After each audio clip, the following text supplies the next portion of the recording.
Hello दोस्तों, मैं हूं कृष्ण मुरारी सिंह और आपका Krishna education and book review channel में स्वागत करता हूं। दोस्तों, आपको पता होगा कि 19 नवंबर 2021 को प्रधानमंत्री नरेंद्र मोदी ने तीनों विवादित कृषि कानूनों को वापस लेने की घोषणा कर दी। ये तीनों कृषि विधेयक 17 सितंबर 2020 को लोकसभा में पारित हुआ था और इसके बाद ये राज्यसभा में पारित हुआ। राज्यसभा में पारित होने के पश्चात राष्ट्रपति के हस्ताक्षर के साथ ही ये तीनों विधेयक विधि बन गए, अर्थात तीनों बिल एक्ट बन गए। इन कानूनों के बनने के साथ ही देश भर के किसानों ने विरोध शुरू कर दिया और इस विरोध ने एक व्यापक आंदोलन का रूप ले लिया। सारे किसान दिल्ली के विभिन्न बॉर्डरों पर जम गए और अपने आंदोलन को आगे बढ़ाया। ये आंदोलन 14 महीने तक चला और इन 14 महीनों के बाद प्रधानमंत्री नरेंद्र मोदी को, भारत सरकार को इन किसानों की जिद के आगे झुकना पड़ा और उन्हें 19 नवंबर 2020 को इन कानूनों की वापसी की घोषणा करनी पड़ी। ये कानून वापसी की घोषणा के बावजूद भी संयुक्त किसान मोर्चा के प्रवक्ता राकेश टिकैत ने आंदोलन जारी रखने का फैसला लिया। उनका कहना है कि ये आंदोलन तब तक जारी रहेगा जब तक इन कानूनों को वैधानिक तौर पर, संवैधानिक तौर पर संसद में रद्द न किया जाए।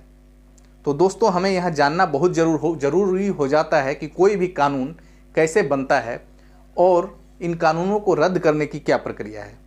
तो दोस्तों, आज हम इस पर चर्चा करते हैं। धारा 245, अनुच्छेद 245, आर्टिकल 245, ये वही धारा है जिसके तहत केंद्र सरकार को और राज्यों को, संसद को कोई कानून बनाने की शक्ति दी गई है। इन कानूनों को बनाने के लिए पहले विधेयक को लाना होता है जो लोकसभा में आता है, वहाँ से पारित होने के बाद इसे राज्यसभा में पारित होना पड़ता है और राज्यसभा में पारित होने के बाद ये राष्ट्रपति के पास जाता है और राष्ट्रपति हस्ताक्षर करने के बाद ही कोई विधेयक कानून बन पाता है, कोई बिल एक्ट बन पाता है। तो यहाँ हमें बात करना है कि कानून को रद्द करने की प्रक्रिया क्या है। तो दोस्तों, अनुच्छेद 245 के तहत ही कानूनों की रद्द करने की प्रक्रिया का भी वर्णन है। कानूनों को रद्द करने के लिए दो प्रक्रियाएं अपनाई जाती है।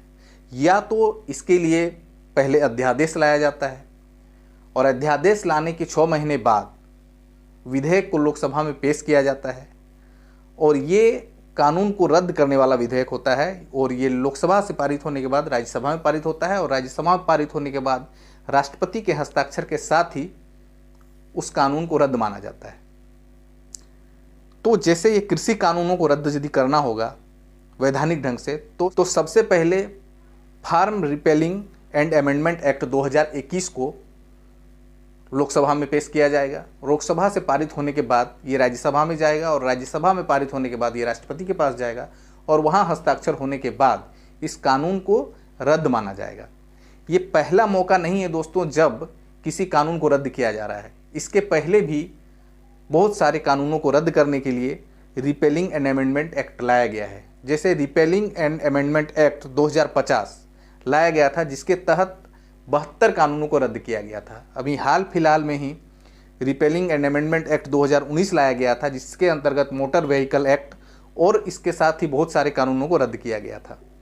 तो दोस्तों, ऐसा हमारे देश में या दूसरे देशों में भी ऐसा होता रहता है कि बहुत से कानून जब बहुत पुराने हो जाते हैं और उनका रहने का कोई औचित्य नहीं होता है तो उन कानूनों को धारा 245 के तहत रिपेलिंग एंड अमेंडमेंट एक्ट लाकर उन्हें रद्द किया जाता है।